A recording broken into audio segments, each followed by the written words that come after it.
اسلامی کے امیر عارف شیرازی صاحب اور جماعت اسلامی پنجاب کے جنرل سیکرٹری اقبال خان صاحب بھی موجود ہیں۔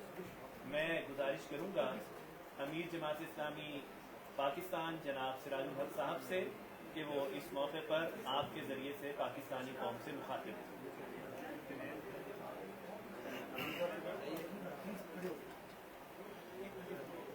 ٹکا خان بھی آئے ہیں۔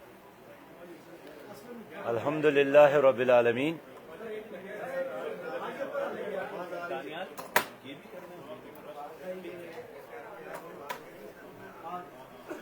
الحمدللہ رب العالمین، والصلاة والسلام علی رسولہ الکریم، اما بعد فاعوذ باللہ من الشیطان الرجیم، بسم اللہ الرحمن الرحیم، نصر من اللہ وفتح قریب وبشر المؤمنین، صدق اللہ العظیم۔ میرے بہت ہی محترم بھائیوں، کل سے اسرائیل نے غزہ پر زمینی حملہ شروع کیا ہے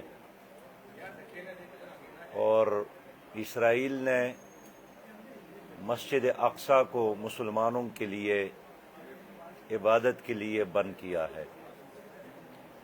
زمینی حملوں اور فضائی حملوں کی وجہ سے اس وقت غزہ بالکل وہاں کے رہنے والوں کے لیے دور ہو گیا ہے اور نیٹ بند ہے، اطلاعات کے تمام ذرائع ختم ہے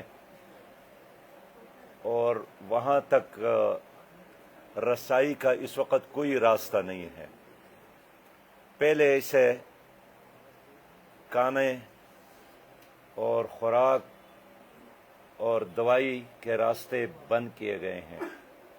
ہمیں افسوس ہے کہ 20 دن مسلسل بموں کی بارشیں اور بارود کی آگ میں غزہ جلتا رہا ہے اور اقوام متحدہ کا اجلاس نہیں ہو رہا تھا، اور 21ویں دن اجلاس ہو گیا تو اسرائیل نے جنگ بندی کی بجائے غزہ پر زمینی حملہ شروع کر دیا ہے، اور دنیا دیکھتی ہے 7 ہسپتال تباہ کیے گئے ہیں، 24 شفاخانے تباہ کیے گئے ہیں، ہاسپٹلز پر حملے ہیں، اسکول پر حملے ہیں، پلے گراؤنڈ پر حملے ہیں، سویلین آبادی پر حملے ہیں، اور عالمی اسلام میں پوری دنیا تماشا دیکھ رہی ہے۔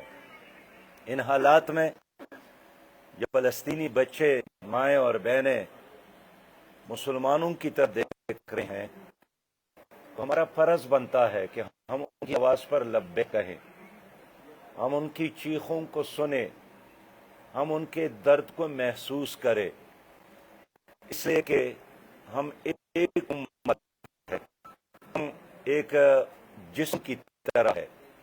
اور کل نبی مہربان صلی اللہ علیہ وسلم کے حضور جب ہم کھڑے ہوں گے تو اگر ہم نے ان کی امت کو دشمنوں کے رحم و کرم پر چھوڑا ہے تو ہم کس منہ اور کس چہرے کے ساتھ ان سے شفاعت کا اور جام کوثر کی درخواست کریں گے؟ جماعت اسلامی نے اپنے مظلوم بھائیوں کی آواز پر لبیک کہتے ہوئے کل اسلام آباد میں 2 بجے غزہ مارچ کا اعلان کیا ہے اور اس کے لیے بھرپور تیاریاں الحمدللہ جاری ہے۔ ہمارے یہاں کی مقامی قیادت نے انتظامیہ سے بھی بات کی اور آج 12 بجے انتظامیہ نے ہمارے جلسے کی جگہ کو دیکھنا تھا اور تمام تر صورتحال سے یہاں فوراً بعد انتظامیہ نے ہمارے کارکنان کو گرفتار کرنا شروع کیا اور لاؤڈ سپیکر لگنے تھے تو اس کو اٹھانا شروع کیا، اور پھر پتہ چلا کہ یہ سب کچھ اس لیے ہم کر رہے ہیں کہ آپ لوگوں نے اپنے احتجاج میں امریکہ کا نام یا امریکی سفارت خانے کا نام کیوں لیا ہے، ورنہ احتجاج تو वह शिकागो में भी हो रहा है, फ्रांस में भी हो रहा है, आपके लंदन में भी हो रहा है, हर जगह एहतजाज हो रहा है। लेकिन शायद अमरीकी सफारत खाने के नाम लेने से उनको इतनी तकलीफ हुई। हम इसलिए अमरीका की मुखालिफत कर रहे हैं कि अमरीका भी कुल्ला इस दहशतगर्दी में इसराइल का साथ दे रहा है, वो तबकी दे रहा है। अमरीकी वजीर खारजा ने 3 बार तल अबीब का दौरा किया, बाइडन अमरीकी सदर ने वहां का दौरा किया, और एक बार भी उन्होंने इसराइल की मजम्मत नहीं की, बल्कि खुद गजा के मुसलमानों की मजम्मत की है कि वो क्यों आज़ादी के लिए तड़प रहे हैं, वो क्यों अपने हक के लिए तड़प रहे हैं। तो मैं शाबाश देता हूं सेक्रेटरी को कि उन्होंने सलामती कौंसिल के इजलास में बरमला कहा कि गुज़श्ता 56 सालों से फ़लस्तीनियों की ज़मीनों पर उन्होंने कब्ज़ा किया, उनके घरों पर उन्होंने कब्ज़ा किया, उनको अपने जायदादों से बेदखल किया, वो आज़ादाना ज़िंदगी नहीं गुजार सकते। 56 साल उन्होंने घुटन के माहौल में गुजारे हैं, और ख़ुद यूएनओ के सेक्रेटरी जनरल ने एतराफ़ किया कि जब वहाँ के लोगों को यकीन हुआ कि अब कोई सियासी हल नहीं है, वो अब अपनी जिंदगी के लिए जद्दोजहद ना करे, आज़ादी के लिए जद्दोजहद ना करे, तो उसके साथ और ऑप्शन किया है। लिहाजा एक मुसलमान की हैसियत से, एक इंसान की हैसियत से हमारा फर्ज होता है कि हम हर तरीके से अपने फलस्तीनी मज़लूम भाइयों का साथ दे, और कल का मार्च इसी जद्दोजहद में शिरकत का एक हिस्सा है। मैं ये नहीं कहता हूं कि इससे हमारा फर्ज पूरा होगा, लेकिन हम कोशिश कर रहे हैं कि जैसा भी मुमकिन हो हम इस जुल्म और जबर, इन हमलों को, फास्फोरस बमों के इस्तेमाल को ख़त्म कर ले, उनका मुआसरा ख़त्म हो जाए, उनको खाने का सामान पहुंच जाए, पीने का पानी पहुंच जाए, दवाई पहुंच जाए। अब भी एक बड़ी तादाद में लोग मलबे के तले दबे हुए हैं, उनके निकालने का कोई इंतज़ाम नहीं है। लिहाजा मैं इस्लामाबाद की इंतज़ामिया को मशवरा देता हूँ कि आप शाह से ज़्यादा शाह के वफादार बनने की कोशिश ना करें, होश के नाखुन ले, और हमारे एक पुरअमन एहतजाज में रोड़े ना अटकाएं। ये एक पुरअमन एहतजाज है, इसलिए कि हमारी माएँ भी इसमें शरीक है। फ़लस्तीन में माओं पर जुल्म हो रहा है, हमारे बहनें भी हमारे साथ इस प्रोग्राम में शरीक है, वहाँ हमारे बहनों पर जुल्म हो रहा है। हमारे बच्चे भी कल हमारे साथ होंगे, इसलिए कि वहाँ बच्चों पर जुल्म हो रहा है।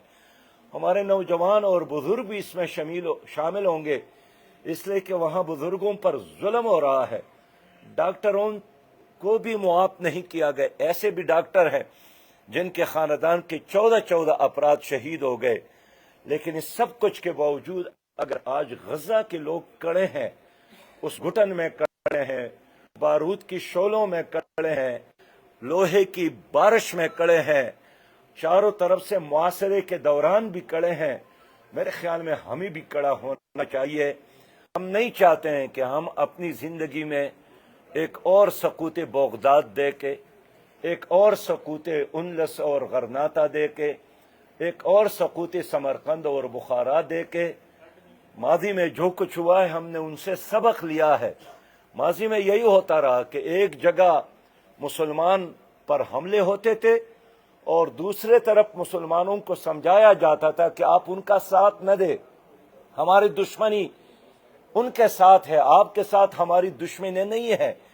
इसलिए इस लम्हे में खामोश रहना, फ़लस्तीनियों के हक में आवाज़ न उठाना, ये सच्ची बात यह है कि मीर जाफर और मीर सादिक का किरदार अदा करने के मुतरादिफ है।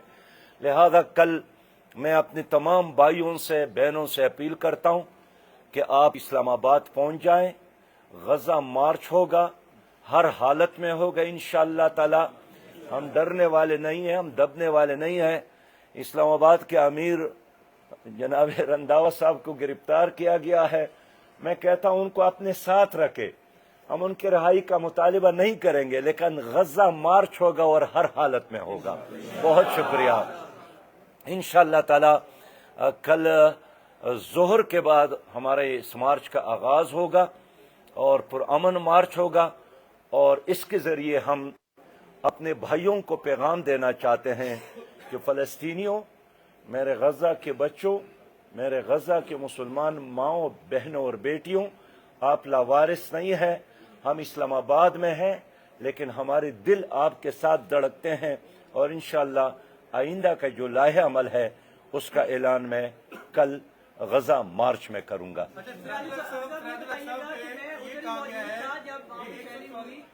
मैं उधर ही मौजूद था जब वहाँ पे शहरी हुई, और काफी ज्यादा आपके लोग जो है उनको गिरफ्तार किया गया, और इंतजामिया जो है वो किसी तरह भी सूट में नहीं लग रही कि वो कल आपको मार्च करने देगी। तो आपका क्या लाए अमल होगा? आप लोग कैसे जो है वो इधर तक पहुँचेंगे और अपना मार्च जो है उसको कम्प्लीट करेंगे? मैं फिर कहता हूँ कि गज़ा मार्च इंशाअल्लाह ताला हर हालत में होगा, और हम नहीं चाहते हैं कि इस्लामाबाद इंतज़ामिया को सारी दुनिया में ये बदनामी मिले कि सारी दुनिया में इस्लामाबाद की इंतज़ामिया ने गज़ा के लिए निकलने वाले जुलूस पर फायरिंग की, शेलिंग की, आंसू गैस का इस्तेमाल किया। मेरे ख्याल में सारी दुनिया के मुसलमान तुम्हारे ऊपर लानत बेचते हैं अगर आप इस तरह करते हैं। जो कुछ आपने किया है वो किया है, लेकिन कल इंशाअल्लाह ताला हर सूरत में पुरअमन मार्च होगा। ये बताइएगा कि कहा गया है कि 144 नाफिज है, क्या आपकी इंतजामिया से मुज़ाकरात हुए उसके बाद जब वो खड़ा गया वहाँ पे, और अब इंतजामिया का क्या मौक़िफ़ है? और आपने जो अमेरिका एम्बेसी में जाने का ऐलान आज भी किया है वहाँ पे साहब ने, तो क्या वो बरकरार रहेगा? प्यारे भाई, अमरीकी सफारत खाने के सामने हमारा यह एहतजाज है। अमरीकी सफारत खाना अगर अमरीका का है तो उसका सामने जो सड़कें हैं वो तो हमारी है। हमने पूरे इस्लामाबाद अमरीका के हवाले तो नहीं किया है। ये तो हमारी मिट्टी है, हमारी धरती है, हमारी जमीन है, हम आज़ाद कौम है। सफारत खाना उनका है, लेकिन ये सड़कें इस्लामाबाद तो हमारा है। बाकी आपका रहा ये सवाल कि क्या आपने इंतजामिया के साथ बातचीत की थी। मैं कहना चाहता हूं कि कल शायद आखिरी टेलीफोन रंधावा साहब जो कि इस्लामाबाद के अमीर हैं, उनसे मेरी बात यही हुई कि क्या इंतजामिया के साथ आपने सारी तफसीलात तय की है। उन्होंने कहा कि हाँ, हमने तय की है, और कल 12 बजे इंतजामिया और हमारा इंतजामिया जमात की क़ियादत मिलकर हम उस पॉइंट का मुआयना करेंगे।